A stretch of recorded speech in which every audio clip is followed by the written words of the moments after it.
Where do you go to an outdoor event where they have really good corn on the cob? Usually it's hot dogs or something like that. But for some reason at this event, I got corn on the cob and it was the best tasting corn. You know And what's the so funny right now?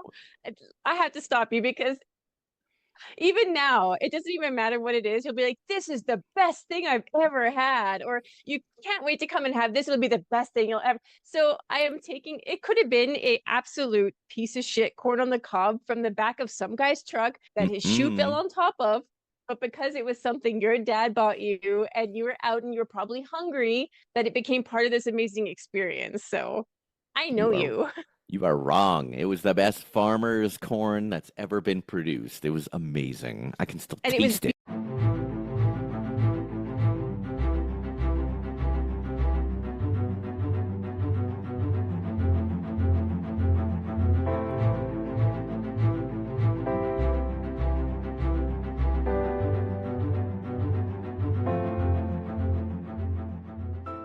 Welcome back to another edition of the Pear Genius Podcast. I am your host, Alex Pauls, the genius.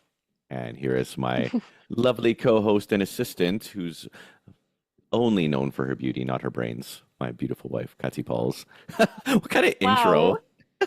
that was horrid. Wow. Thanks. It's like the first episode, and here I am. Holy cow. Now, if anybody knows, if anyone has been listening, they know that the irony in everything I just said, because you are so on the ball. This podcast is so much of your genius zone shining, and you are anything but a beautiful trophy wife. So thank you for always accompanying me and making me look a little bit smarter because I am supposed to be the professional podcaster and I'm trying to get there. So thank you for putting up with me. What kind of technique is that where you tear the other person down and then you're like, oh, just kidding. And then you build them back up? It's my technique. It's almost like on The Office when Michael is like, "Don't tell Pam I said this," but she's actually a lovely person.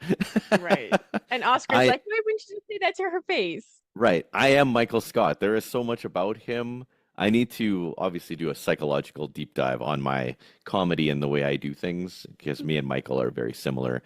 I was actually thinking the other day while I was in the garden, when I was building the garden box for you in the front, I thought, Emma is it's weird. Like is one of my best friends.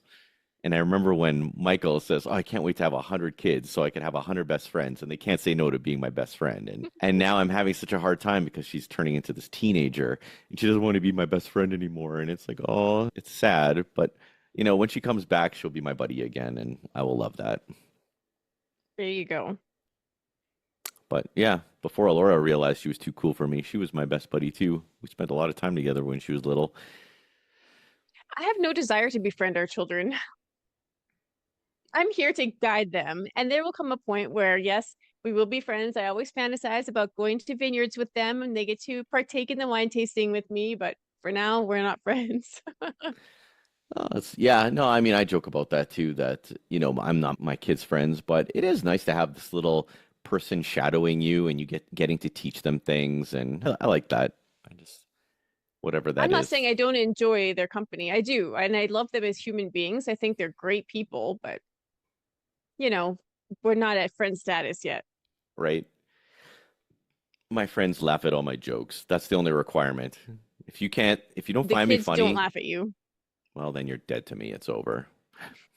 I'm finished with you. If you don't think I'm the funniest person that you've ever met, we're done. It's over. Except for And we you. just lost half of our listeners. Well, the irony in that is you don't find most of the things I say funny. It's like, wow, I'm really trying to, hello, is this thing on? Like, oh, hello. But if I hit my head with a piece of wood, it's like, oh my God, comedy night, at the Apollo. It's just like this guy's killing it with material. Because you're not trying. That's why it's funny. It's this beautiful little present the universe gives me that's all packaged up in a bow, and I undo it, and poof, you damaged yourself. It's funny. Oh man, what were you laughing about the other day? You were like crying. I thought you were gonna Oh, pee the yourself. stupid sucky. The what? Oh, the The suck. sake. Like sucky, what? Yeah. Oh man, everybody, I bought this bottle of sake, and oh, this is gonna be great for Easter. We're gonna have this like Japanese wine, and I made the mistake of opening it up the night before. I'm like, oh, hey, let's just have some. And we tasted it, and oh no, it was all $13 worth of sake. Every time you say the word sake, I like question whether I'm not a lesbian because it makes me so grossed out. I hate it. You can never say that word. What do you, wait, what? You don't like the way I pronounce Japanese words? No, that's horrible. It's the biggest turn off. It's like if I'm doing my English accent, it's that degree of turn off. Oh, wow, that's very sad because I was going to say all the Japanese words that I know to you just now. I don't know if it's all Japanese words or if it's just that particular one. I never need to hear it again. Okay, tell me how you feel like in your Oh, loins when I say the word konnichiwa. no, I hate it all. Oh my God. So you don't want me to speak Japanese to you? Never ever. Arokusaki. Huh? Huh? Oh my Ari God. arigato. No? Dude, It's like, are you trying to never get laid again? I think that's what you're trying to make happen. wow, you are hurting me. I think Japanese is such a cool language. It's like tough. It's like samurai talk. Hate. Wow. Okay, well, I guess I'm off the podcast. Goodbye, everybody. She'll be doing this one solo. Why? Because you can't use Japanese words. No, because I've turned you off so much that you have to, rebuke me. Goodbye. Goodbye, evil spirit. I'm done with you. Splash some holy water coffee on me and we're done. What do you think about that? I think that you have like backed us into this really weird corner where we should just stop and start again. That and there lies the magic of podcasting. But you know what? Enough's enough. We came in with a game plan. Our freestyling is done. You're warmed up. Obviously, you're very warmed up.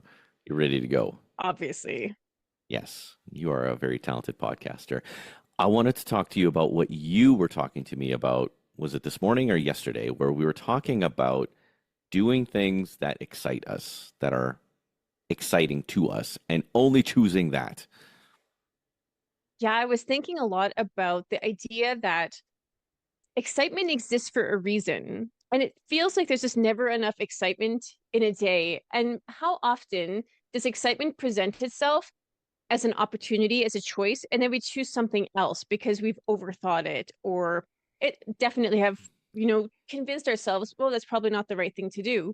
And it's like we've hurt excitement's feelings, and now we're going to get less exciting opportunities because we've said no. So then I'm thinking, what happens if I start living life where I choose every single exciting thing? What does that look like? Like what does excitement feel like to you? Like when it shows up, how do you recognize it as excitement? Well, and I was going to ask you that. It's like, I would say excitement shows up to me as nervousness, as something scary, as something new, as something potentially dangerous. That's what excitement feels like. I feel like that's probably it for most people. Like all of a sudden, you're woken up from your 90% subliminal programming from the day, and all of a sudden, you got to make this choice that you're not used to making. And it's, exciting. It's terrifying. Oh, there it is. Okay, so like the first two things you used to describe it were scary, nervous. Now you just said terrifying. So Hmm. I have a feeling maybe you don't understand excitement.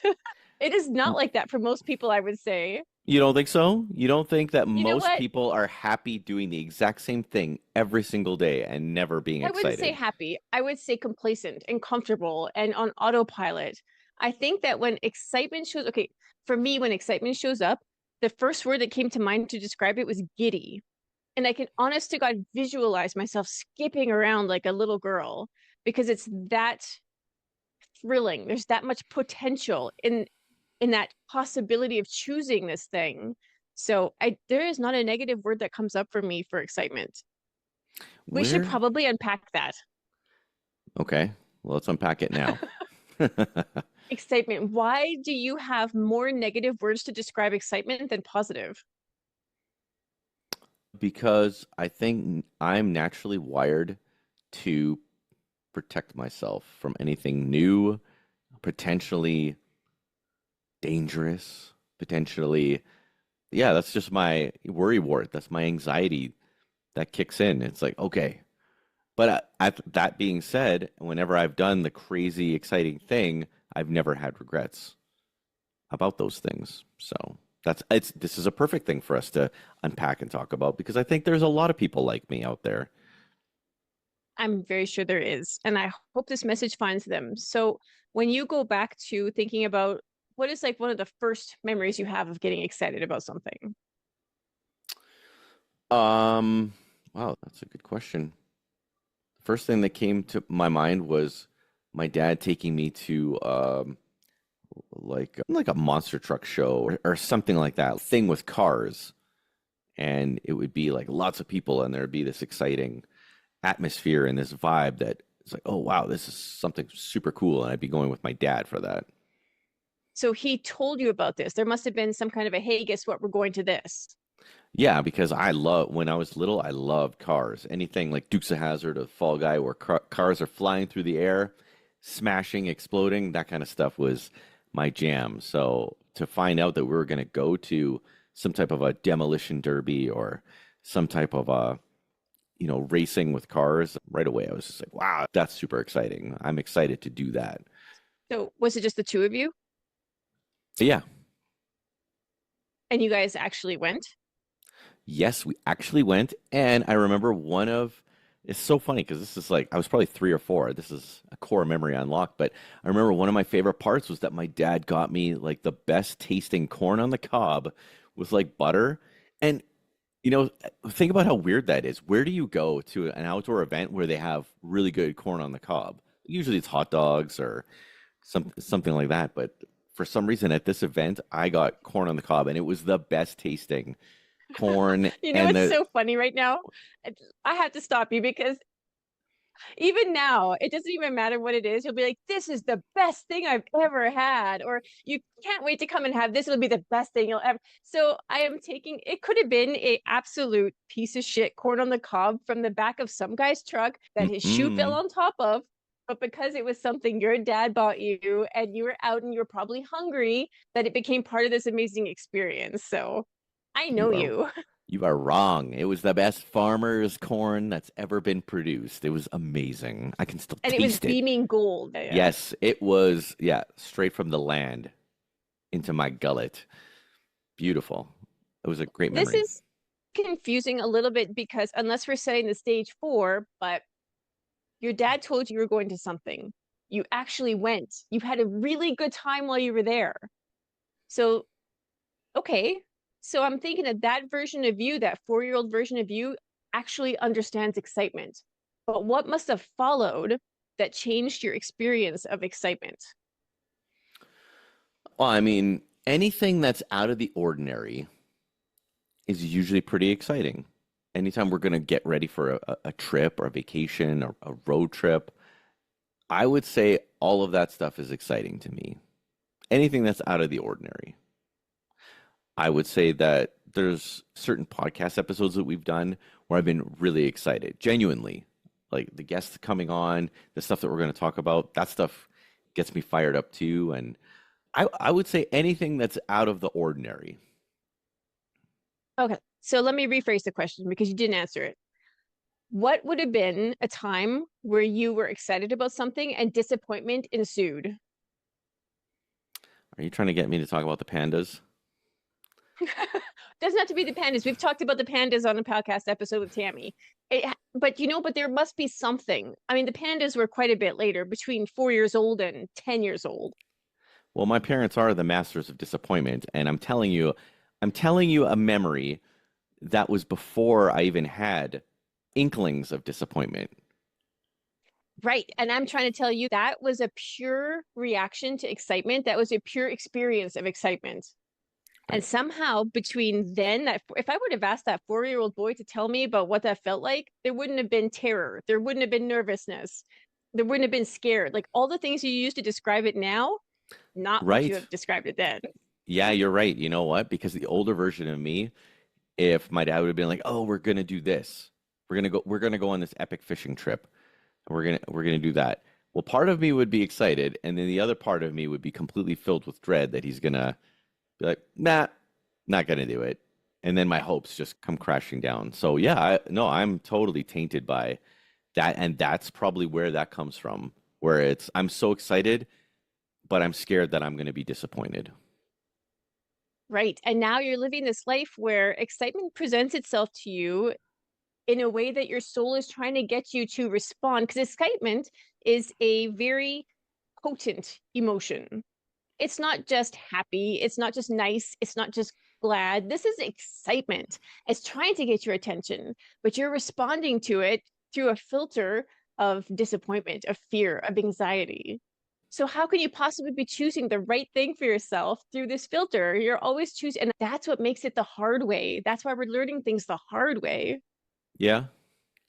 But I mean, as we get older, the Why things does that there I have get, to be a but after that? I don't know, there doesn't have to be a but after that. I like the fact that you and I are, for the most part, in control of our lives.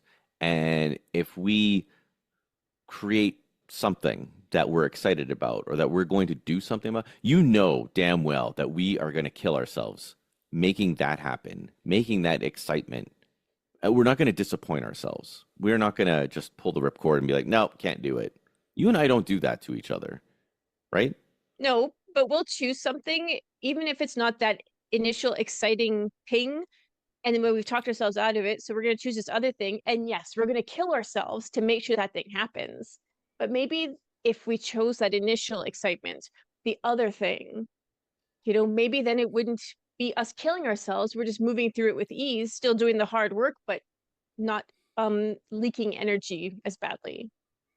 So, how do you think that, like a regular day, how do you think excitement will present itself, or how do you help create opportunities for excitement?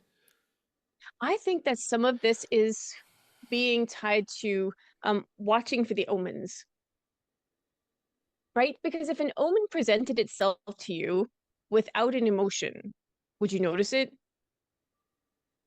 Right? Hmm. Like when, for instance, the peso, we're walking in a street in Cochrane, no business. There should not be a peso on the floor. There is. I look down and I am like instantly excited and I pick it up and I'm like, potential. And I followed through, I acted on it. So that's the other thing. You're hit with an emotion of excitement, it gets your attention, but you have to follow through. So I think that in a course of a regular day, you're open to watching for the omens. You're open to being, I think that the more resonant you are, the more you're operating from a higher frequency and vibration, um, the more you're going to notice those things, more easily you'll notice it because you're just this like sounding board almost. And all of a sudden an emotion comes in, you're like, boof, what was that? Because I'm not distracted by all the other things, right? So the more in tune you are, the more easily you're able to discern what an emotion is or what an omen is. So today I went to yoga and it wasn't in shavasana. It wasn't in the meditation part of yoga. It was while I was working my ass off and I was hot and sweaty and moving my body. And then all of a sudden it was like a lightning bolt, this beautiful idea. And I was so excited. I'm like, there it is. That's what excitement feels like. I could feel it in my entire body. And then I had this visual of me skipping around. You know me, I don't skip. I'm Hmm. not a skipper. Unless you're But giddy. in this and in this visualization, I was giddy and skipping, and I'm like, I have to follow through on this, right? It's the follow through. You have to actually, because excitement presents itself in a package, and then the package contains everything you need to actually have the things that you want. But you have to put in the work. It's not just, oh, here's a peso and do nothing with it. It's, oh, here's a peso. Let me interact with it and choose to put it to use. Um, so that's part of me that I'm trying to kill off is the practical, the dream killer in me. It's always the practicality of, oh, you know, practicality is the killer of dreams. It really brings you down to this level where you shouldn't even try. And I think that I've been doing a pretty good job of, chipping away at that. I mean, I'm still pretty grounded, but I can see the excitement and the possibility in things that I never would have dreamed of before. And I think that you helped me You know, with that. I feel like when you said practicality is the killer of dreams, that's not right. I think that it's your filter, your trauma. It's that filter that's actually tainting the dreams that you have, because practicality is really just being able to piece out the steps to get the thing that you want. I don't possess Well, that. Like, yeah, I so would I say recognize it in you. the old practicality of me would just shut it down. It wouldn't actually engineer, like use it for the positive. If I use the practicality to be like, okay, we're going to do this and this to achieve, that's where the gift of the practicality could come in. Yes, you're totally right. So if practicality is your superpower, as we know it is, why are you using it in a sentence that says practicality kills the dream? Like, it's so counterintuitive. I feel like that you have an agreement in place. You have an agreement in place to keep yourself safe, to keep yourself from being hurt or disappointed or let down by other people. And I think that it served you during your childhood and that you don't need it anymore. I have proven to you that I will not let you down. The world has proven that as long as you value yourself, you can't be let down. So, what would you say if we broke that agreement? And then that way, when excitement showed up, you were just like, yes, and hello, and here are the steps I need to accomplish it, and you're off to the races.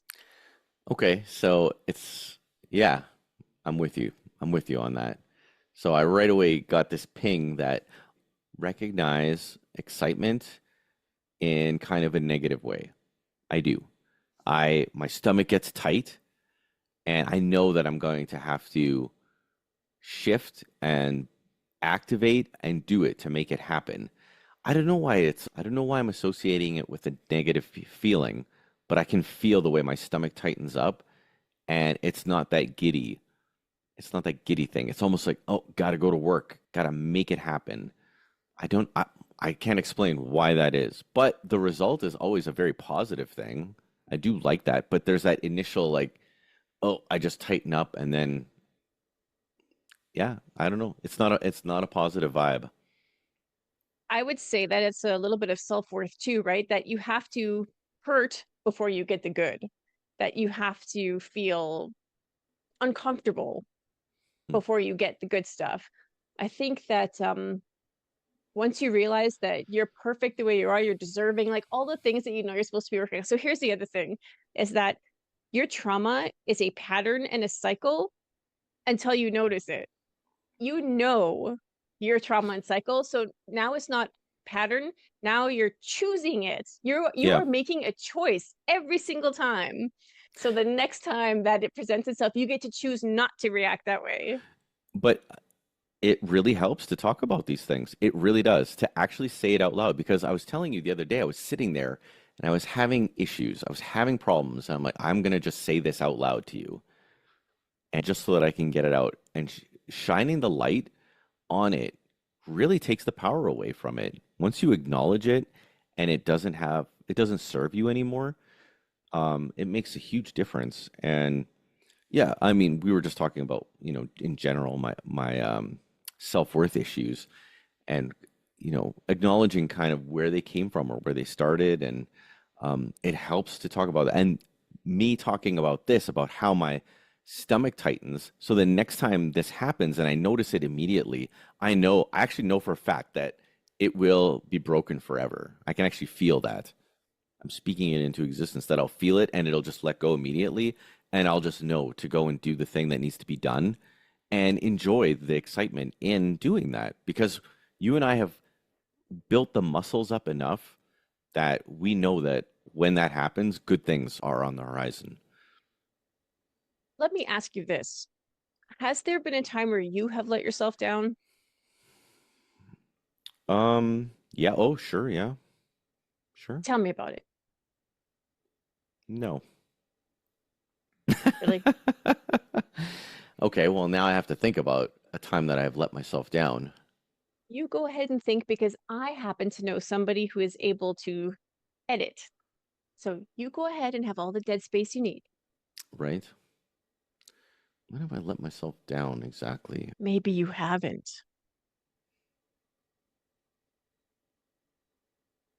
Maybe I just have a terrible memory. I think that if you would have let yourself down so badly at some point that it would have created some kind of trauma for you, that you would remember it. That's a hard question. I think everybody should ask themselves, when have I let myself down? The point I'm trying to get to is you should always bet on yourself. You should never have to worry about people disappointing you because you can never disappoint you. Don't worry about other people letting you down because you'll never let you down. You're giving your power away to other people. Yeah, I guess the yeah, I guess the light, the mini answer to when have I let myself down? It's when I um is when I play it safe. Is when I don't is when I go against my intuition. When my gut is telling me to do something and I don't. I'll just play it safe. There's lots of times where instead of going out to a networking thing, or even if am at a networking thing, okay, yeah, here's a good example. At a networking thing, if I own the room, and you know how I can do this, but sometimes I'll get in my own head. I will start telling myself, "Oh, you don't need to meet that person, or that person, um, might not be the right fit for us, or whatever." I'll just start telling myself all sorts of stories instead of telling myself, "Wow, that person could really benefit from meeting me." This is how I let myself down. When I, yes, see, it's coming out now. There you go. I will let myself down by not letting the world get the best version of me, especially when I give myself to the world, when I'm out there and I'm supposed to be putting myself out there. Boom, done.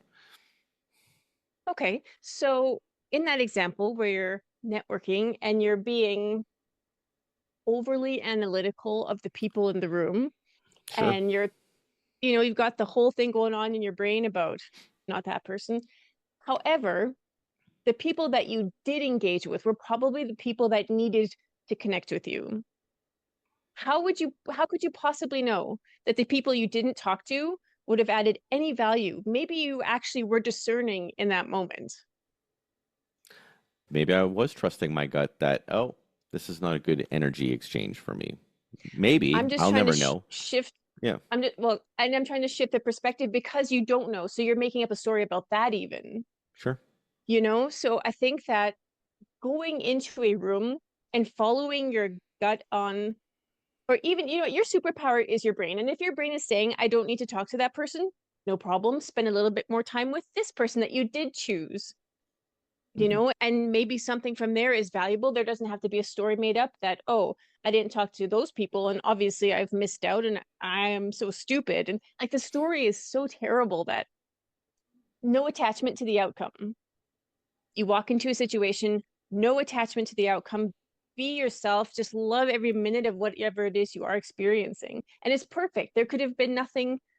See, that's the things that you have a problem with not recognizing perfection because it's there already. You're like, well, I have to do this to be perfect instead of, but I'm already perfect in this moment. Yeah, that's a muscle that I got to work on. That is definitely a muscle that I have to work on. And thanks to Beth Davis in one of our last episodes, it's my homework. But these things don't come out unless you talk about them. And I think that's why podcasting is so powerful, right? Like for both of us, how many aha moments do we have now when we're going for walks or even just waking up and having certain dreams and we talk about it? We're actually way better at communicating now. I actually think that you and I talk even more than we ever have. And it's probably because Yeah. of this and spitballing ideas and you know what we what kind of interesting things can we start shining the light on in order for us to grow. And obviously there's been episodes where it's been very difficult and painful, but the transformation is um, I guess euphoric in the end. So I'm empowering you that the next time we have a networking event or any situation like that, that you choose to enjoy whoever it is that you've brought into your experience.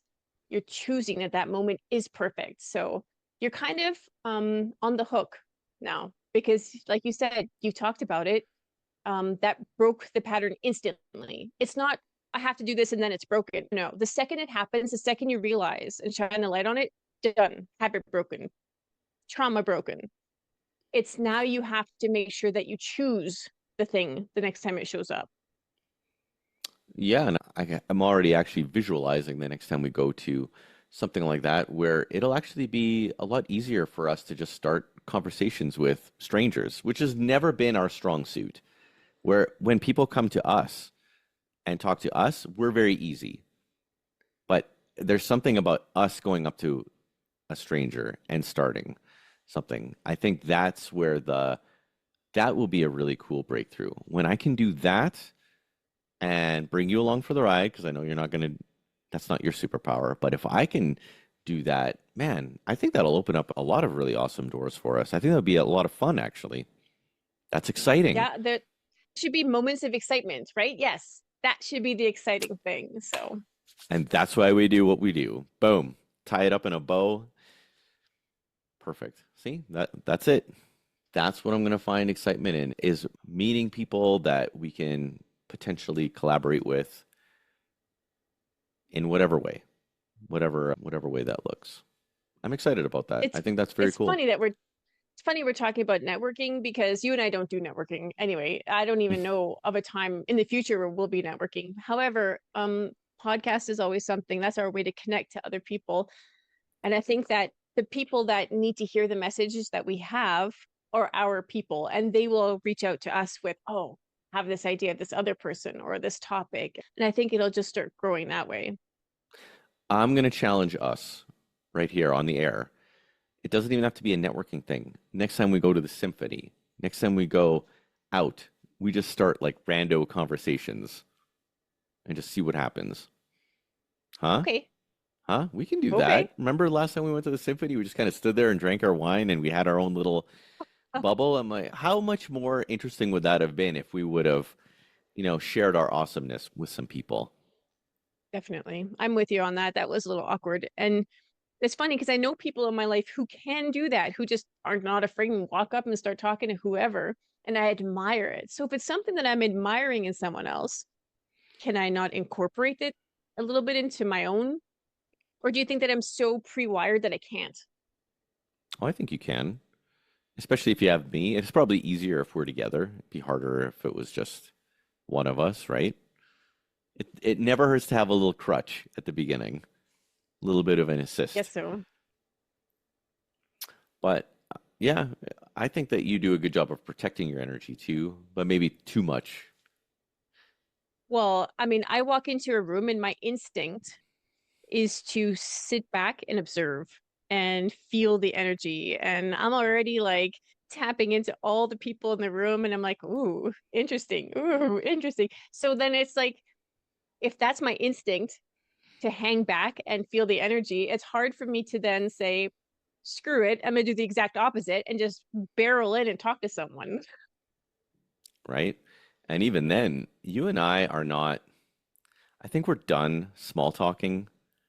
Like you Oh, and I can't. I hate I, it. I know you could care absolutely nothing about small talk whatsoever. It's like, let's just get into the meaning of life. Go. What do you think? What do you think the meaning of life is? All Tell right, me your let's hit. darkest secrets. Yes. Tell me something you've never told anyone before. Go. And then everybody, why don't you want to be best friends? What's wrong with you? That's the first thing you ask people. No. We'll ease into it. We'll ease into it. Have you heard of our podcast? Do you know who the heck we are? We're pretty famous. Okay, everyone's going to say no, and we are actually not famous. Yet, yet. Just wait till Mel Robbins hears about us and then we go on her Oh, show and yes. it'll be something else. I seen her talking to people about some of the stuff that you and I have been talking about. It's like, oh, okay, mainstream's starting to pick up on some of the stuff that we're digging into. It's like you and I are on the right track. Trust me, we're on the right track. Well, I think that what makes us different and why so many different people have to exist is that it comes through our experience and our filter, and it'll be delivered in a very different way than somebody else talking about the exact same thing. So for us, it always comes in through the filter of our marriage, how we experience it as a married couple. It comes through the filter of spirituality, whatever that is to each of us. And yeah, and everything that we've learned up until now. So I think that it's okay that other people are talking about the same thing. but because it's you and me, it's something totally different. And to that end, we were talking to so we went on Bev's podcast and talked about us. And it was funny how nervous I was talking about us because it's such a natural thing, but nobody really asks us that directly about our marriage and our relationship and the things we do that make it successful. And I was I don't know, excited. I thought that, yeah, that was a difficult one, I thought. See, and I was excited to do it. And yeah, I don't think you were excited. I think you were nervous. Or were you excited? I was excited to go on because I didn't know the questions that were coming.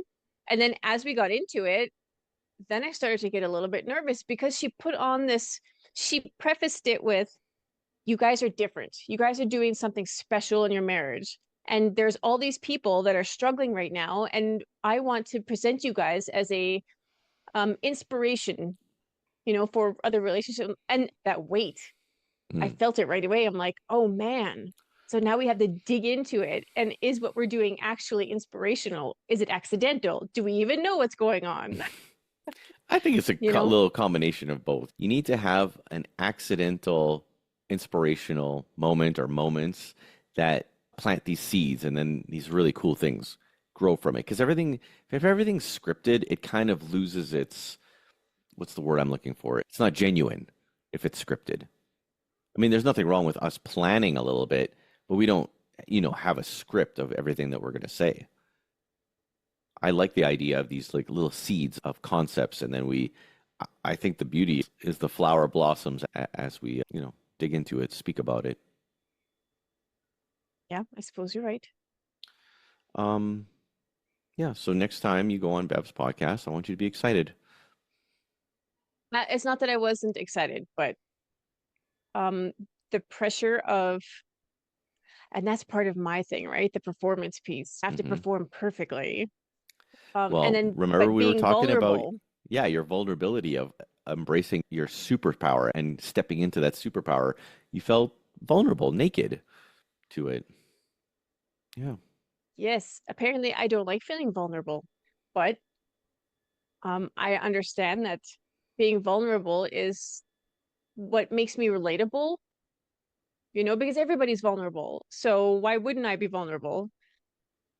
Yeah, it's uncomfortable. There's some unpacking for me to do in that. I've had a couple of, well, I saw Crystal this past weekend and there's a whole bunch of stuff that came out of it that was so amazing, but I'm still reflecting on. So It's interesting how, um, where's was going to go with it? It's interesting when there's a space that's created for you that's safe. And when you're playing around with certain ideas, or just let's say yoga, let's say you're doing headstands, you want it to be during like a headstand workshop where if you fall, it's okay. Like you don't have to be perfect. You just have to try. And I feel like if it's not a safe space for you to do those things, you're not going to do them because you need to, I know you want to be perfect, but I love the fact that you love trying something over and over again. I watch you play certain games and you will die or lose a million times and it doesn't matter. You don't get upset. You know that eventually you're having fun in the fact that you're trying to accomplish it. And I think that you do that for most things. Whereas I if I do something 10 times and I can't, I'm like, no, I'm done. This is stupid. This is useless. So you and I are very different. Like you have a way higher threshold. Um, why is that? Why do you have that like crazy threshold that you just will do it a million times until you get it? some part of that becomes meditative, which is really weird, but in the grind of doing it over and over, um, I can lose myself. And then I start to think about certain things and oh no, it's for me, there's treasure in doing it. I will go to the dark places. I will do the hard work. I will do the repetitive things because I know that at some point there's going to be that moment where it's like, oh, that's how you do it. Or, oh, that's how you hold it, or whatever. But it is so worth it to me. I don't care how many times I have to do it. It's interesting because I mean, I've played games with you before, and not that I'm a bad winner or a bad loser. It's just I'm always surprised. Like if I'm good at a game and I'm beating you, it doesn't matter that I'm beating you. You'll be like, if you had fun or if you enjoyed it, you'll play it again. Like you'll play it 50 times and lose. And whereas if it was me, if I lost 10 times in a row to you, you'd be like, this is the stupidest game ever. I hate it. I'm nothing. I'm not a real man. I can't beat you. Ooh, so harsh, dude. You're useless, you're stupid, and you're ugly. I'm out of here. I can't do this. I remember the first time I lost to you in Mario Kart on Super Nintendo.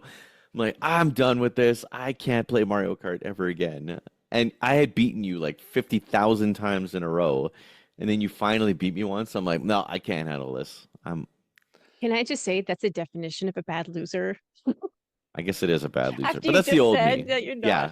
But I'm not like that was me when I was like 15 or 16, and I'm not like that now. But there's certain, yeah, well, even now there's certain times it's like I'll take a loss. Like if we're playing something, I'll take it personal. There's a couple of times where it's like, oh my God, am I even a man? Do I even have a brain?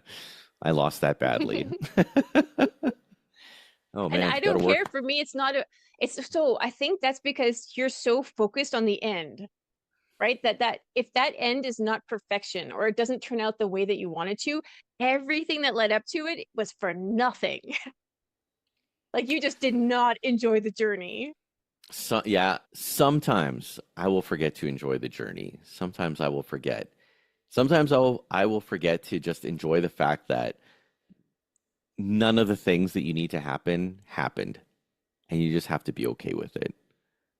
And your score will reflect it that nothing worked, and I'm telling myself this right now, it has nothing to do with who you are as a person or your manhood. It's these things just happen. There's the element in a game where there's certain things you can't control. I don't know why your manhood has to take a hit for everything. It's ridiculous because your manhood is so great. Well, and It's like totally solid. when I built the fireplace wall and I got stuck on that shelf, the first thing that came to my mind was, "You're not a man. What the heck are you Why are you even doing this? You are, you have no business building this thing." And I was just like slashing myself with this whip. And I went to bed and I woke up. I woke up at 5:30 a.m. Yeah, it was 5:30.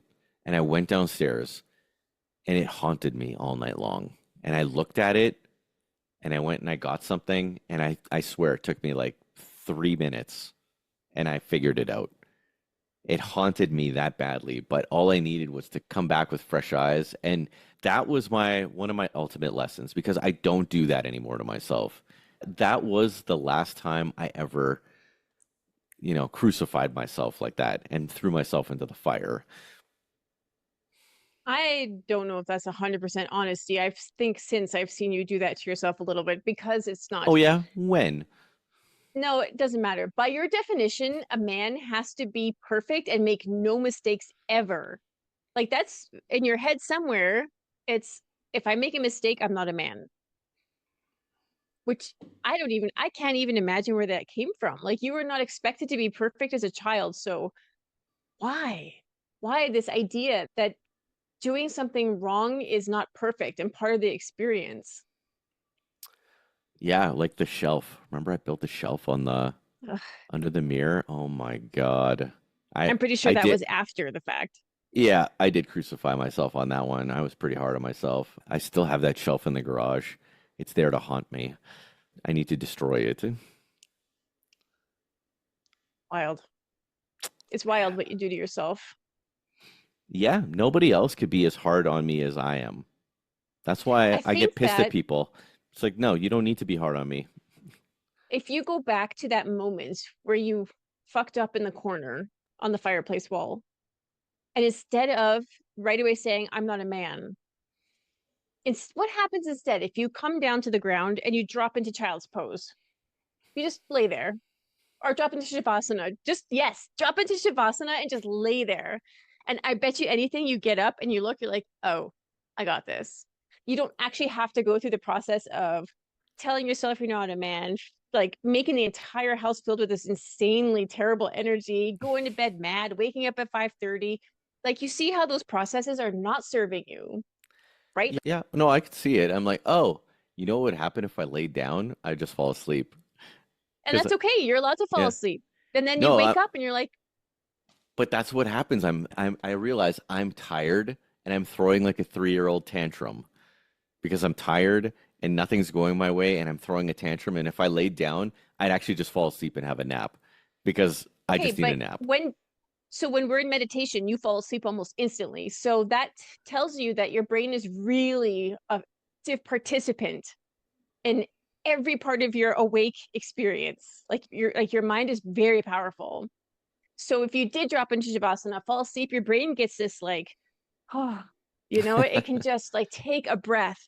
And then you get that's your reset. That's your restart to the project. So I'm gonna get you a t-shirt actually that says, oh, I just had it and I lost it. I choose Shavasana or something like that. When you're in the most insanely crazy moment of you're about to lay into your manhood, you say, oh, wait, I choose Shavasana, and then just drop. I bet That you it'll that make is a difference. Oh, yeah. Okay. Well, next time I'm going to do that's going to be part of the practice. Instead of throwing a tantrum, instead of lashing myself with the whip, I will go into child's pose or shavasana. But you can't get mad at me if I fall asleep. Hey, if I walk into a workspace where there's tools and wood and all sorts of stuff everywhere, and I see you lying in a pile having a nap, I'll know. I'm like, No, you'll yes, think he chose Shavasana. no, the first thing is you'll come and start doing chest compressions and oh No, my I God, he's won't. dead. If you see me laying in a pile of my own filth and my tools, I am dead. You need to save me. Do not think that I'm having a nap. Okay. Okay. If you're in like a pile of filth, I will know because you're a Virgo and you don't lie in filth. So I will know that you have created like a little clean nook for yourself and you're choosing rest. Yes, I'll have a sign that says I'm choosing rest. I'm not dead. Otherwise, Yes, you're doing there we CPR on me. go. Otherwise, you're doing I'm gonna have CPR. this I'm gonna have this conversation with the kids so that when they walk by you next time and they see you laying there, that you're okay. You're just resetting. Yeah. Or you're self-regulating, which is something the kids are really good at. They'll recognize it. Keep walking. I'm self-regulating. I can already see the coroner. Why didn't you try and save your husband? Why did you just let him lay there for 2 days? Why is he dead? Oh, he was in Shavasana. We thought he was regulating. Oh, man. Oh, my Oh my God, that's goodness. so Okay. funny. So it's on the record that you let me die. You let me die. Okay. Good. We got that on the record, so that's good. Well, I think that, is there anything else you wanted to go down? Nope, that was a good sesh. I think this is a good Friday banger. We're just gonna. I actually like this format. I like the idea of releasing a guest on Wednesday and you and I on a Friday and going into the weekend. Friday's our day. It's always It been is our our day. day. It was created specifically for you and me. It's true. I think that I like this new format. So, without further ado, Milady, we're gonna call this one a wrap, and we're gonna remind everybody to please like, subscribe, and share. And I hope that you're enjoying the ride with us because, man, we are in just a few months, we've learned so much about ourselves and about our amazing guests, and they've helped us put so many cool pieces of the puzzle together. And man, I just can't wait to see how even more perfecter we will be in the future. And we're going to call this one a wrap, and we will see you guys on the next episode.